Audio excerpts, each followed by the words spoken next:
Welcome back to Subversive Preacher. My name is Cameron Miller, and this is a sermon for the third Sunday of Pentecost.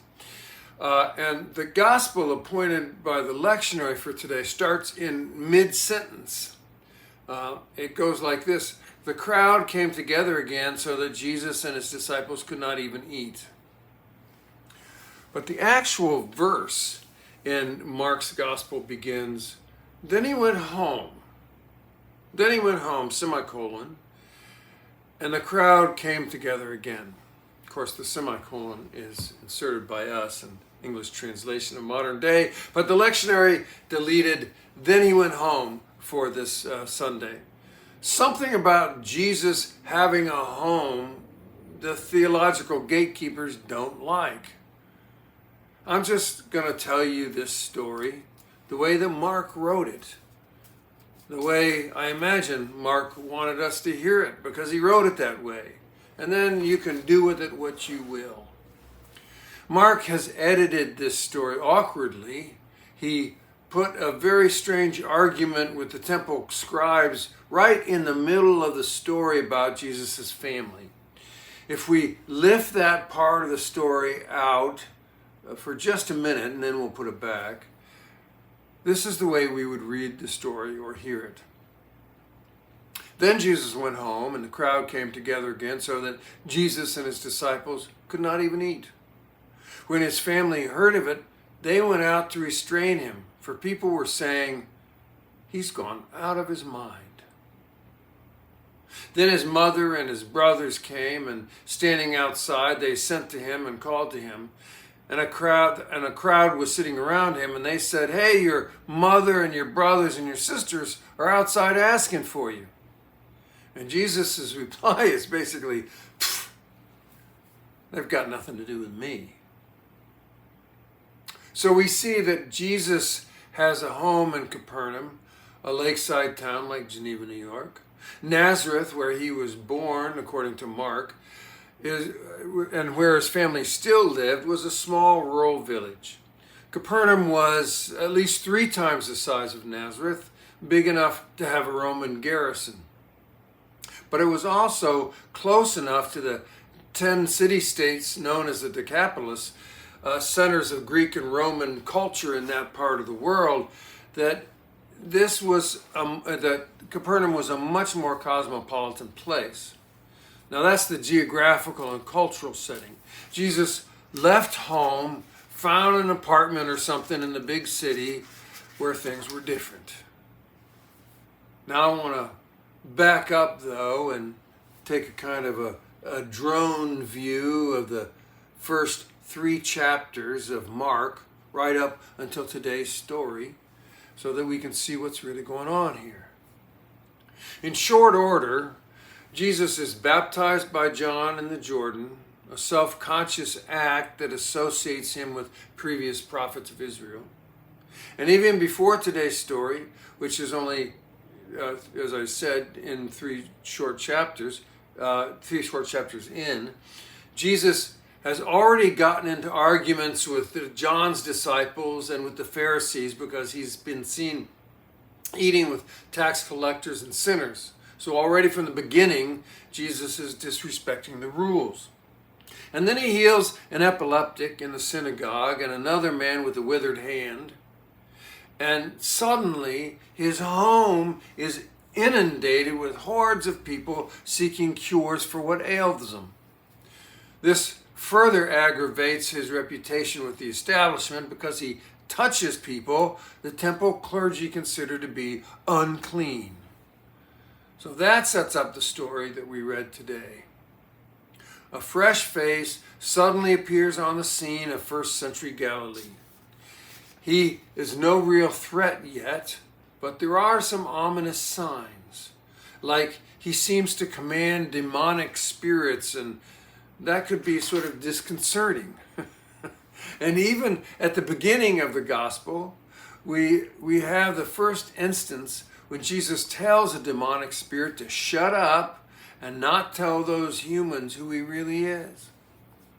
So we can conjure up this scene where Jesus returns to the place he lives, his home, immediately after collecting a group of followers. And then there's this. For the third time in 3 chapters, Jesus is completely surrounded by beggars, hangers-on, the wounded, and the lame. They believe he can cure them with a mere touch or a prayer. Touch me, oh, over here, Jesus, see me, please, please, please, cure me, Jesus, cure me. 20 miles away, a long walk from Nazareth, his family, it says, hears about what's going on. Their brother, her son, thinks he's the new Messiah or something, or at least that's what people are saying. He's become a megalomaniac with enormous delusions of grandeur, and he's leading those poor, pathetic people on. Friends and neighbors of Jesus' family were saying that Jesus must have lost his mind, or perhaps he was possessed by an evil spirit, Beelzebub. It's not hard to imagine that Nazareth gossip had gotten mean and nasty already, even among friends who were giving the family furtive looks and glances. And just as an aside, because it's juicy, Mark does not name Jesus' father, ever. No, Joseph. In fact, Jesus never in Gospel of Mark calls his mother by name. He is referred to once in the whole gospel as Son of Mary. Our first gospel has none of that Mary stuff, nor any of the miraculous birth stuff. It just begins with his baptism. Anyway, it's easy to imagine that Jesus' brothers and sisters and mother felt obliged to do something. Presumably they loved and cared about Jesus, no matter what had happened to change their brother and son into a raving lunatic. They don't have the power to do anything about it, but still they have to try to figure out what they can do, and do that no matter how big or small a thing. That's what it says, anyway, in the Gospel of Mark. Quote, when his family heard it, they went out to restrain him, for people were saying, he's gone out of his mind. So that's not a theological vision we often get when we think of Jesus. His own family went out to restrain him. Now let's absorb that, because it's so very different from the usual profile of Jesus and his family. It's so different from the theological voice we usually hear, and yet it is the gospel. As a group, Jesus' brothers and sisters have all come after him to take him by force, if necessary, back to Nazareth and try to find a way to make him well again, or at least stop the public embarrassment. His family has a tactical problem, however. When they arrive, Jesus is surrounded by his students and followers who are all crowded into a space between him and his family. And in addition to them, there are all those people waiting to be healed. And we can imagine a multitude of immobile, or at least hobbling, sore-encrusted, bandage-dripping, bad-smelling, self-interested, and highly excitable people.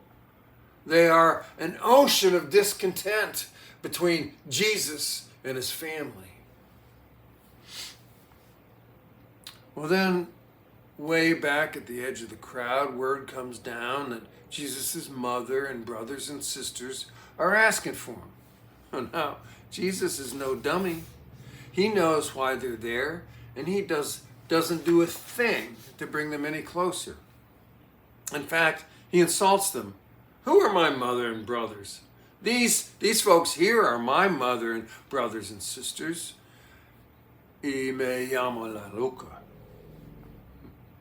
The Gospel of Mark is not a modern novel, so we don't get to know what happened next.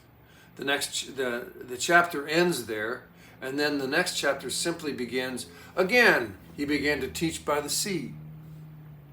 So we don't know how it was resolved, or if it was resolved. And that's characteristic of the Gospel of Mark. We, the readers, well, we write the rest of the story. We have a problem, though. And it's a little like watching a movie before reading the book. We get told what happens and what to believe and think about what happens before we ever read the story ourselves. Mark gets lost in the shuffle then. We hear what big church and the theologians want us to hear, and they tell us what to think about it. It isn't an evil conspiracy on their part to fool us. It's just what happens when they own the movie rights and, like Amazon, have the biggest platform on which to sell it. So it's up to us to read it for ourselves and listen to the voice of the author and hear what he or she wanted us to hear. And still, even then, we're left to write the rest of the story for ourselves. But that's pretty cool too. Jesus, newly baptized and told he is beloved of God, is forced to spend a long time in the wilderness by himself and reemerges to collect 12 or maybe even more students who will amplify his message and start a movement. But he encounters people in need everywhere he goes and demons who want to tell his secrets. Then his family and the people in his old neighborhood think he's crazy, lost his mind, has been possessed. They try to take him away to who knows what kind of life. Now, how would you write the end of this chapter?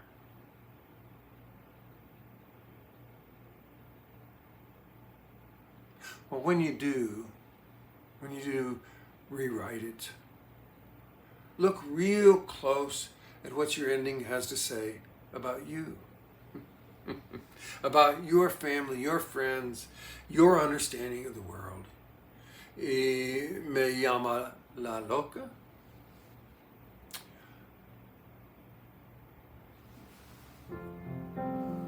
Peace be with you. Thanks for being here.